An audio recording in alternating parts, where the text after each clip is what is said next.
For transgender youth in crisis, hospitals sometimes compound the trauma. A North Carolina hospital network is referring transgender psychiatric patients to treatment facilities that do not align with their gender identities.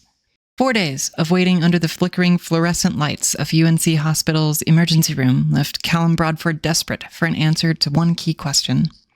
The transgender teen from Chapel Hill needed mental health care after overdosing on prescription drugs. He was about to be transferred to another hospital because the UNC system was short on beds. With knots in his stomach, he asked, "Will I be placed in a girls' unit?" Yes, he would. The answer provoked one of the worst anxiety attacks he had ever experienced. Sobbing into the hospital phone, he informed his parents, who fought for days to reverse the decision they warned would cause their already vulnerable son greater harm. Although they initially succeeded in blocking the transfer, the family had few remaining options when a second overdose landed Callum back in UNC's emergency room a few months later.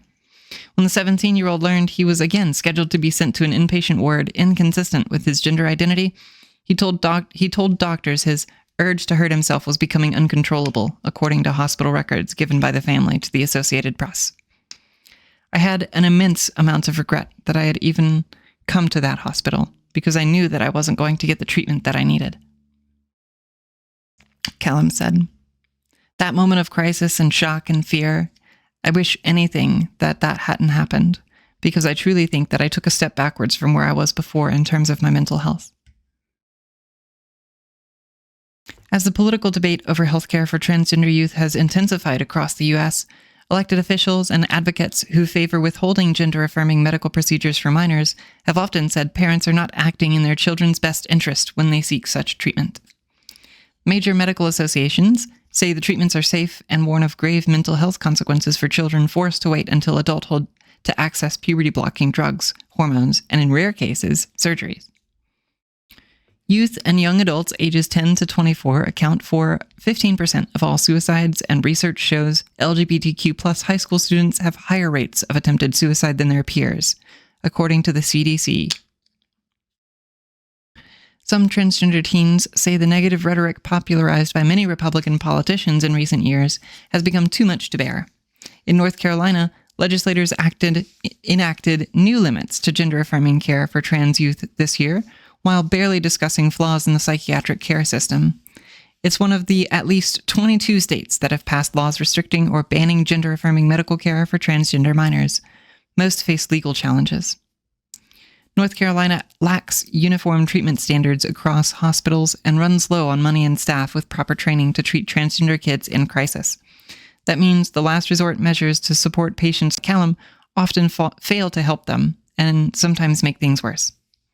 Sending a transgender child to a unit that does not align with their gender identity should be out of the question, no matter a hospital's constraints, said Dr. Jack Turbin, director of the Gender Psychiatry program at the University of California, San Francisco, and a researcher of quality care barriers for trans youth in inpatient facilities. "If you don't validate the trans identity from day one, their mental health is going to get worse," Turbin said. "Potentially, you're sending them out at a higher suicide risk than they came in." When North Carolina lawmakers allocated $835 million to shore up mental health infrastructure earlier this year, none of the money was specifically allocated to the treatment needs of trans patients. Though the funding may benefit everyone, a lack of direct action has left trans youth at the mercy of a system ill-equipped to help them when they need it most. A nationwide dearth of pediatric psychiatric beds was compounded by the COVID-19 pandemic, which saw an unprecedented number of people seeking emergency mental health services, according to a report by the American Psychiatric Association. Demand has yet to return to pre-pandemic levels. A dire shortage of at least 400 inpatient psychiatric beds for North Carolina youth has left UNC with no choice but to send patients to other facilities, even those that cannot accommodate specific needs, said Dr. Samantha Meltzer-Brody, chair of the UNC Department of Psychiatry. Emergency rooms are not designed for boarding, nor can they provide comprehensive mental health treatment. That creates an immediate need to place patients left waiting in the ER for days or even weeks before bed opens up, Meltzer-Brody said. While UNC's own inpatient program assigns all children to individual rooms on co-ed floors, it sends overflow patients to some hospitals that don't make such accommodations. We have no choice but to refer people to the next available bed, Meltzer-Brody said of the University of North Carolina affiliated hospital. If you're talking about the LGBTQ plus community and seeking trans care, you may be sent to a place that's not providing care in a way that's going to be the most optimal. Yes, I will send you a link to this article right here. Boom, there you go. Callum exploded when he was told about plans to place him in a unit for girls, his records note. He shouted and cried hysterically until he ended up in an isolation room. Doctors later found him banging his head against the wall in a trance-like state. It was almost as if, sort of, my brain had turned off because of such a shock, he recalled. I had never acted on such severe self-harm without even realizing that I was doing it. UNC declined to comment on Callum's case, despite the family's willingness to waive its privacy rights, but Meltzer-Brody did broadly address barriers to gender-affirming treatment for all psychiatric patients. The public hospital system's policy on gender-designated facilities recommends inpatient assignments based on a patient's self-identified gender when feasible. But with the ER overrun in recent years, Meltzer-Brody said that meeting that goal is a challenge. The issue extends beyond transgender youth, affecting patients with autism, addiction, and acute psychiatric disorders who are sometimes sent to facilities unfit to provide specialized care. It doesn't help, she said, that there is no national standard for how psychiatric hospitals must cater to transgender patients. The LGBTQ+ civil rights organization Lambda Legal has outlined best practices for hospitals treating transgender patients under the Affordable Care Act. The organization says denying someone access to a gender-affirming room assignment is identity-based discrimination based on its interpretation of the law. But such cases rarely end up in court because the burden falls on families to advocate for their rights while supporting a child in crisis, said Casey Pick, Law and Policy Director at the Tramer Project, a nonprofit-focused LGBTQ suicide prevention organization.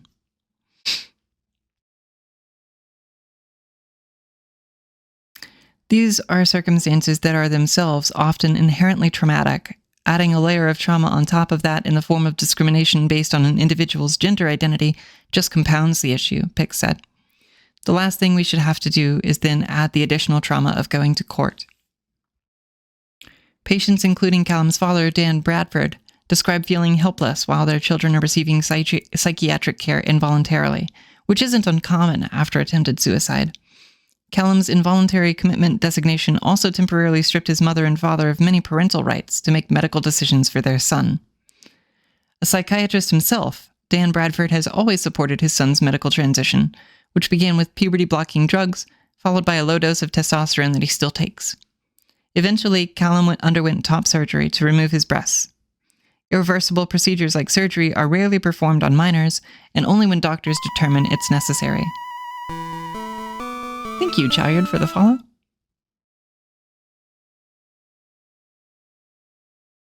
In Callum's case, the gender dysphoria was so strong that not pursuing gender-affirming medical treatments, pretty quickly, was going to be life-threatening, his father said, wiping tears from his eyes. Any risk that might be associated with these treatments seemed trivial, quite frankly, because we were afraid we're going to lose our kid if we didn't. North Carolina law bars medical professionals from providing hormones, puberty blockers, and gender transition surgeries to anyone under 18. But some kids like Callum who begin treatment before an August cutoff date can continue if their doctors deem it medically necessary. Although he retained access to hormones, Callum said that it has been brutal seeing the General Assembly block his transgender friends from receiving treatments he credits as life-saving. When these public policies are discussed or passed, that sends a really strong message to these kids that their government, their society, and their community either accepts them and validates them or doesn't, said Turbin, the researcher at UC San Francisco. His research has found that many medical providers will still lack training about LGBTQ+ identities and make common mistakes, such as printing the wrong gender designation on a hospital wristband or placing a transgender patient in a single occupancy room where everyone else has a roommate. Fearing the plan to place his son in a girls' ward would be deeply traumatizing, Dan Bradford secured a spot at a residential treatment center in Georgia. He pleaded with UNC to release Callum early and convinced the North Carolina hospital that was supposed to take him to reject the transfer. The teen then spent 17 weeks in an individualized treatment program in Atlanta, recovering from the circumstances that landed him in the ER and the added trauma he endured there. He has since returned home and is taking care of his mental health by playing keyboard and rowing with his co-ed team on the calm waters of Jordan Lake. For the first time in years, Callum said he's thinking about his future. There are some positive developments on the horizon for North Carolina youth facing mental health crises. The new state funding for mental health services, approved in October, has enabled UNC hospitals to open a 54-bed youth behavioral facility in Butner, 28 miles north of Raleigh. State Department of Health and Human Services Secretary Cody Kinsley said that the facility should alleviate some barriers to individualized care, including for transgender patients. And UNC has announced plans to open a freestanding children's hospital within the next decade. Leaders of the Butner facility, which began its phased opening this month, have promised to take a whole family approach so parents are not shut out of their child's treatment plan. Nearly every patient will be placed in an individual room or on a co-ed floor. The new facility and funding will allow more patients to stay in single occupancy rooms at UNC, but overflow patients may still be sent elsewhere, Meltzer-Brody said.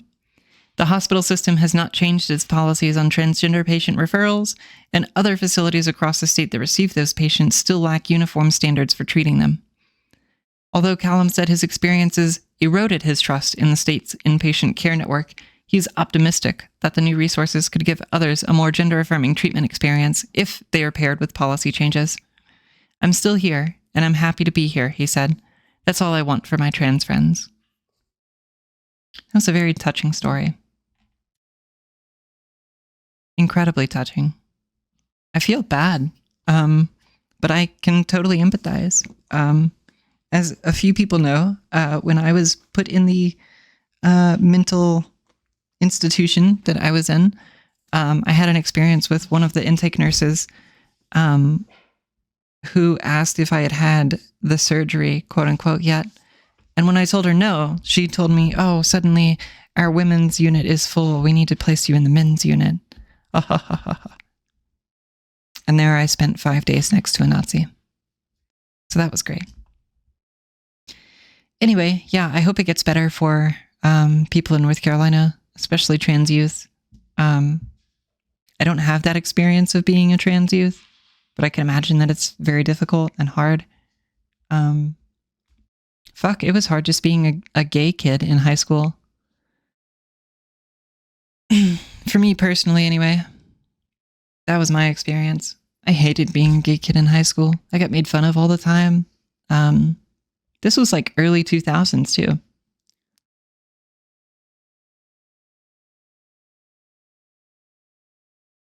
So I can only imagine it's like so much worse for trans kids. So yeah, I hope it gets better.